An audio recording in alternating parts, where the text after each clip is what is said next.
He needs to die fully. There we go. Now I have it.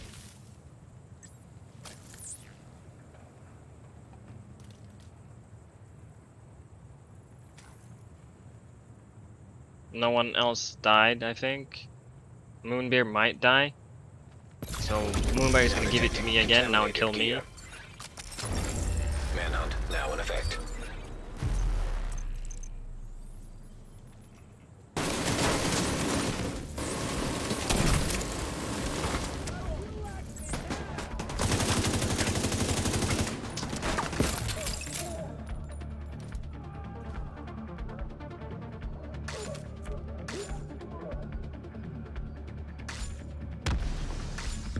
That's what you. Kill them all. You leave. Right there. Right there.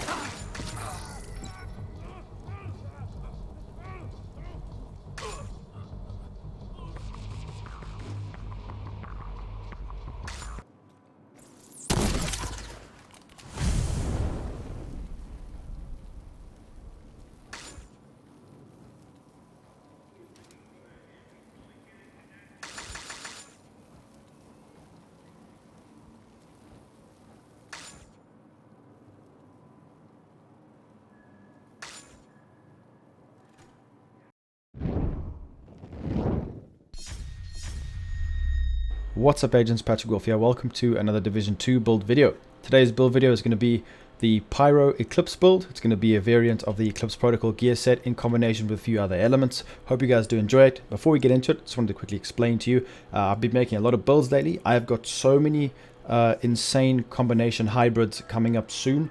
These are all just the main gear sets. So make sure to click the notification bell and subscribe for future videos because I've got some really crazy interesting hybrids coming out soon. So let's get straight into this build video by going to the specialization. So I'm going to be focusing on, because this is a status effect build, it is focused on just status effect damage, which is what Eclipse protocol is meant to be. I've gone for the firewall because I'm using fire status effect. Now, you know me, I do enjoy it, hence the fire hat, but you can use whatever you want. You can go for bleed, you can go for even blind if you want to. It's completely up to you, but I just want to showcase this because I feel like fire is the best way to fully use this gear set. So firewall is very good, reason being because we get 20% burn duration.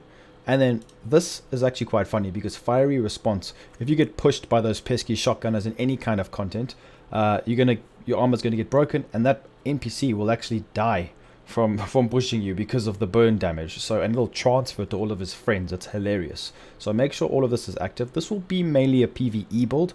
It's very good in PvP, but very situational. It depends how close together players are, so it's very tricky.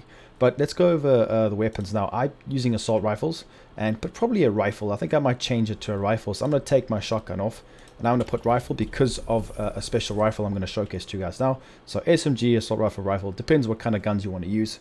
I'm going to be focusing on the new talent, one of the new talents to showcase. So interested to show you guys that. So let's have a look at this build. So I've got a few things to explain. So this isn't actually the build. So if we go to my loadout, I've actually got it saved like this. Now I really need to explain this to you guys why I was doing that now, because I want to showcase this before we get into it. So let's look at the two most important things of this gear set. First, let's see what this Eclipse protocol gear set does. Okay, so we get status effect 15% for the 2-piece. The 3-piece is skill haste 15%, 30% hazard protection. This is where it gets interesting. So the 4-piece is actually indirect transmission. Your status effects now spread on kill. So for example, we put an NPC on fire. When that NPC dies, that fire is transferred to an enemy within 15 meters and refreshes the duration of the burn, for example, as soon as it starts on the next enemy. Now the chest piece is very important for this build because it increases that range from 15 to 20 meters, which is very good, and refresh percentage from 50 to 75. So it's going to have the full, like 75% of the burn is going to refresh, which is really strong. Honestly, you must make sure you run this. If you want to go full status effect damage just with skills, you really want to run the chest piece. Now the backpack, it's important to note that I've used shock and awe for the main reason is that I don't really want to focus too much on shooting my gun. I've not used Eclipse protocol backpack for a reason. Let me quickly explain it. So we get 20% skill damage, which is 5% more than the actual backpack, which I will show to you now. So when I apply a status effect, it's quite interesting because shock and awe, it spreads. So every time the status effect jumps between one enemy to the next, it actually refreshes this. So you're going to have shock and awe up all the time. So it is 5% more than the normal Eclipse Protocol backpack. Just note that it doesn't actually increase your status effect damage, which is the whole point of this build. It increases when you shoot your Chem launcher again. It really increases damage by a lot when you shoot the enemy again the second time or the third time. As long as shock and awe is active, the Chem launcher, or for example the Seeker Mine, the fire starter Seeker Mine, is going to do a lot more damage with shock and awe. So that's why I've gone with shock and awe rather than the backpack, which if you have a look here, it actually says amplifies all skill damage. This is exactly the same as glass cannon because it actually gives you weapon damage as well. So if you wanted to make a build where you wanted to use your weapon a lot more, you would go for using this backpack because it would actually give you weapon damage and turret damage, skill damage, anything like that. But remember, it is not status effect damage. So it depends what kind of build you want to use. I will be getting more damage when I shoot my Chem launcher and hit the enemy. So remember that it says amplifies all damage you deal to status effect enemies. So remember, with shock and awe, there's a cooldown on it. Shock and awe is always going to be active as long as that bar hasn't reduced to 0. With this, you actually have to chem the enemy that's on fire. So it amplifies all damage to deal to status affected targets. So to be able to get the initial damage, you would actually have to do it upon that enemy that is on fire, for example, whether as well if you compare it, whereas on shock and awe, as long as it's active for 20 seconds. It doesn't matter which enemy you shoot. So you can see why I've gone for the Wyvern Way shock and awe, because not only is it 5% more damage, but it's less situational, and you can be able to do your Chem launcher or your Seeker Mine initial damage or your turret damage to any enemy, not just the one that is, for example, on fire or has a status effect on that enemy. So I hope you do understand, but it depends. I mean, if you wanted to make a DPS hybrid, this would be the one to go for, but it's completely up to you guys. So just keep in mind and pay attention. If you've got any questions, hope I've cleared it up for you guys. Just leave a comment. Okay, so let's go over the entire build as a whole. So we have got tier 6 skills. We've got the SIG 556, the new weapon. If you want to get the mechanical animal, which has got future perfect, the perfect variant of that, perfect future perfect, which is really nice. The whole idea of this build is we're going to be focusing on overcharging because we are at tier 6. So we'll be getting overcharged for 15 seconds, and the cooldown is 90 seconds, which is really nice because our skills will do a lot of damage. Now for your secondary, I personally am going to change what I've got on me now for Everlasting Gaze. This will help the status effect build even more. Headshots grant 50% status effect damage and duration. So this will increase our damage by a significant amount. So remember that this will really help a lot. So make sure you guys go and farm this. Just go farm targeted loot rifles and get this bad boy. So pistol, whatever you want to use. So let's go over the pieces. Now we've got the 4 piece over there.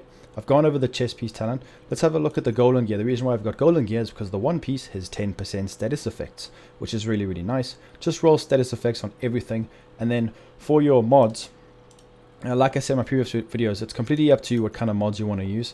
You can use repair skills if you really want to use like a healing drone or something like that. Skill duration is not very good with the Chem launcher because it doesn't actually, all it is the cloud of gas, which doesn't do damage. It increases the duration. So I would more importantly use skill duration for healing builds like the Chem launcher. When the Chem is on the floor, the longer the cloud is down, it heals your teammates for longer. So I would personally go for skill haste on these mods. So it's completely up to you though.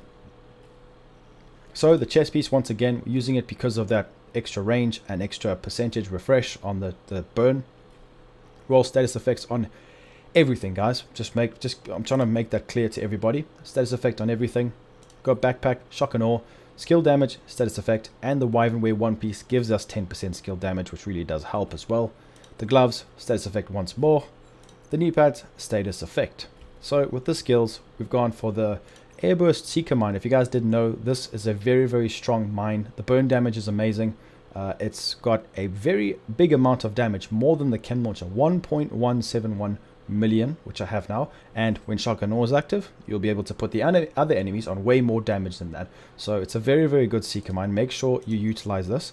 When you mod it, just put damage mods and whatever the best mods you have on. And the chem launcher, you guys know how much I love this chem launcher. I've got PvP burn damage 42k, burn damage is 266. I can get it up to over 300 with shotgun ore.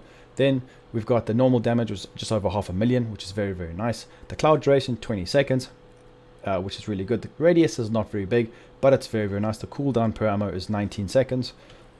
So we can do massive amounts of damage with these skills. Now you can use whatever status effect skills you want. I like to make them burn. That's my thing. So let's go over the stats now. It's not going to be too important. We've gone over everything else. I'm just going to quickly scroll through it like I normally do. So yeah, PvP damage, burn duration, all that. It's all there. The skill haste is 55% on the skills, which isn't too bad. So yeah, that's the Pyro Eclipse build. I love this because it's... Previously, you would have to burn individual enemies, which was annoying. Even with Creeping Death, it wasn't that strong. Now, I tried to actually use Creeping Death with this build, and it just didn't feel that strong.